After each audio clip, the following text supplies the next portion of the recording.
If you're a violinist who's ever, looked across the orchestra at the viola section and thought about that richer, darker sound, this is for you. Hmm. Or maybe you've already decided to make that leap yourself and realize, wow, this is not just swapping a small instrument for a slightly bigger one. No, it's a complete mental and physical reset. It's a Yeah. beautifully complex shift. I Right. mean, the basic skills are there, right? You still got a bow, 4 strings, Hmm. a fingerboard.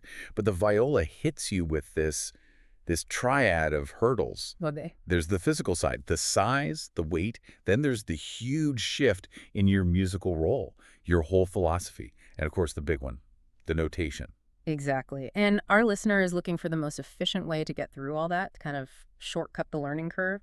So we've gone through our sources to build a roadmap. And our mission today is to give you not just the facts about the viola, but the how, the why behind the techniques that really turn a violinist into a confident violist. So we're going to focus on three key areas today. First, the physical adjustments you have to make for the size and the bow. Yeah. Then, that musical shift from, being the melody to becoming this essential inner voice. And finally, we'll tackle the big one, conquering the alto clef. Okay, let's unpack this. And I'll say, while the size change is what you feel first, that alto clef is the single biggest musical block for most players. If you can get fluent there, everything else starts to fall into place much more smoothly. But you're right, we have to start with the body, the hands. Always. So let's talk about that immediate visceral difference. Size. Right. You're going from a standard 14-inch violin to a viola that could be 15, 16, even 17 inches long. And that 1 or 2 inches sounds tiny, but in your Yeah. hands, it feels enormous. How does that affect the left hand specifically? It's all about the spacing. Your fingers have to stretch more, a lot more. Violinists are used to this really compact, efficient hand shape. On the viola, you have to actively elongate your hand. So it's not just a small adjustment. You're actually building new muscle memory, a new type of flexibility. You are. Think of it like, well, it's like a sprinter suddenly training for a long jump. Mm, The muscle groups are related, but the action is fundamentally different. It needs slow, conscious practice. I see. So you avoid tension, which could lead to injury. Exactly. But the change that really defines that deep viola sound Mm-hmm. that happens in the right arm. With the bow, our sources were so clear about this. That you need a total shift in weight and speed. Yes. This is where so many violinists struggle at first. The viola's strings are thicker, they're heavier.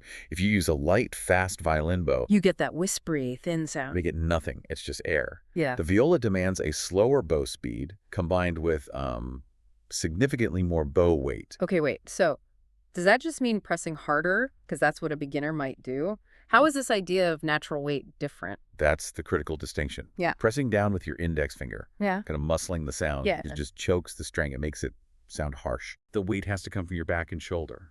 It's about letting the entire relaxed mass of your arm sink into the string through the bow. So it's not pressure at the point of contact. It's physics. It's distributing the weight of your whole arm. Precisely. And to do that, you often have to hold your right arm just a little bit higher than you would on a violin. It feels strange at first. So what's the first step to practice that? Start simple. Short sessions, just long, slow, open strings. The goal is just to feel that weight transfer, that connection from your shoulder down before you even try to play a tune. Right. Build the foundation, that physical cornerstone of good viola tone. And once you have that, then we can talk about the sonic shift, because that changes everything about how you think about music. This is where the perspective really changes, isn't it? Beyond just the mechanics. It shifts dramatically. The sound itself is just darker, it's richer, and that completely redefines your job in an ensemble. It really does. As a violinist, you're so often the star. You carry the melody, you have the highest voice, you're on top. And on viola, your role flips. You're suddenly in the middle of everything. You're playing these inner harmonies, these counter melodies. You're the harmonic anchor above the cello. You become the glue. The glue, I like that. So this must require a totally different way of listening. Completely. You're not trying to project over the ensemble anymore. You're trying to blend into it. So how do you practice that sensitivity? The sources all point to the same thing. Long tones and slow scales. But not just for technique. You're doing it to consciously listen, to hear that dark, velvety quality and find the perfect balance. You know, it's fascinating that this transition forces you to become a better ensemble player, moving from linear thinking, the melody, to vertical thinking, the harmony. It's one of the most rewarding things a string player can do. It deepens your musicianship tenfold. So to really get this, you have to study the scores differently. You have to. You can't just play your part. You need to dig into orchestral excerpts.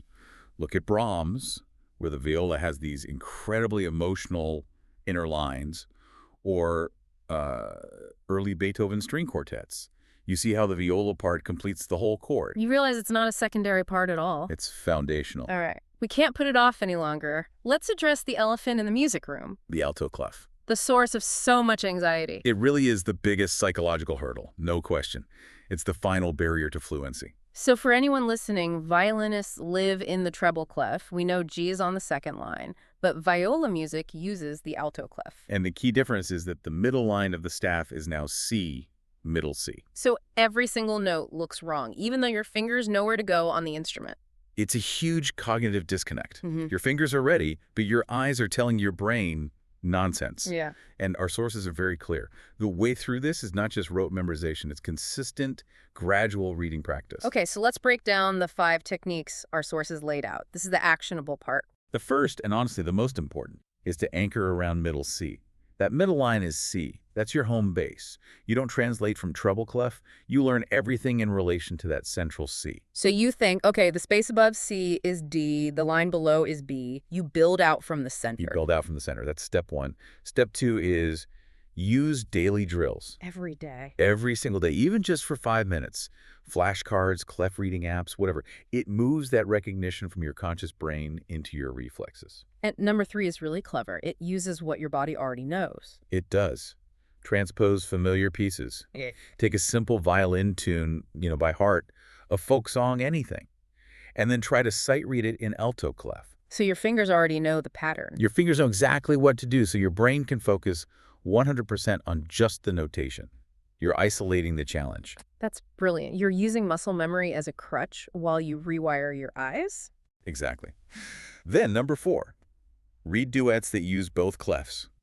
Find music where you have to switch back and forth between treble and alto parts. This builds incredible mental flexibility. It stops you from getting stuck in that translation loop. It forces you to be nimble. And the final step, number 5, is what separates a translator from a truly fluent reader. What is it? Associate notes by interval, not by letter name. Instead of thinking, okay, that's a G, that's a B, you start to see the shapes. You think up a third or down a second. You're reading the movement. You're reading the harmony, the relationship between the notes, which connects perfectly back to your job as a harmony player. It bypasses the letter naming step completely. That makes so much sense. And over time, if you do these things, it just becomes automatic, the same way treble clef did. It does. But as you get more comfortable, you have to move beyond just adapting your violin habits. You have to start studying viola-specific technique. Because the bigger instrument has its own unique demands. It really does. This is crucial for preventing strain and for developing a really great tone. So what specific areas should you focus on? The sources all say to drill scales and arpeggios in the lower positions. That's where you build the left-hand strength for those wider stretches we talked about. And are there specific etudes or studies for this? Oh, absolutely. The classics are still the best. Etudes by composers like Fuchs, Mazas, or Campagnoli. These guys basically wrote the book on viola technique. So they're not just random exercises. No, they're specifically designed to build strength in those wide hand frames and to teach you how to manage the viola's resonance with the bow. They force you to phrase like a violist. What about something like vibrato? Ah, another big one. Violin vibrato often sounds too fast or too narrow on a viola. The string is longer, it resonates more slowly, so the vibrato needs to be a bit wider, maybe a little slower, to really let the sound bloom. It seems like getting some expert feedback here would be essential. Non-negotiable. Whether it's private lessons or just sitting in on a sectional with an experienced violist, you need that guidance. So let's talk about the payoff. After all of this work, the physical changes, the mental rewiring, what are the rewards for the musician who makes this switch? They're immense. Musically, your skills just expand so much. Your listening gets better, your sense of phrasing, your awareness of the entire ensemble. It all deepens. It really makes you a more complete musician, no matter what instrument you end up playing. It does. And then there's the practical side. The opportunity. Yes, the world is always looking for good violists. Yeah. It's a high-demand role in orchestras, in chamber music. You become incredibly valuable. You're moving into a field with more opportunities to play. Often, yes. So let's wrap this all up for our listener. The key to success is patience, right? Patience with the physical side, really paying attention to that bow weight and speed. And that steady, daily, strategic work on the alto clef. Always using that middle C as your anchor, So what does this all mean in the end? I think. Learning the viola isn't just about learning a new instrument. It's about changing your entire approach to making music. You go from being a linear thinker, focused on the melody, to a vertical thinker, focused on the harmony. It just deepens your appreciation for the whole string family. And here's a final thought for you to mull over. Since playing the viola requires you to think in terms of harmony, relationships, and movement, intervals, instead of just isolated notes and letter names, consider how that shift in perspective could help you learn any new complex skill outside of music. Mhm. If you stop trying to just memorize individual facts and start looking for the deep relational patterns between them, what new fields, from coding to complex strategy, suddenly become clearer and more accessible? Go find out.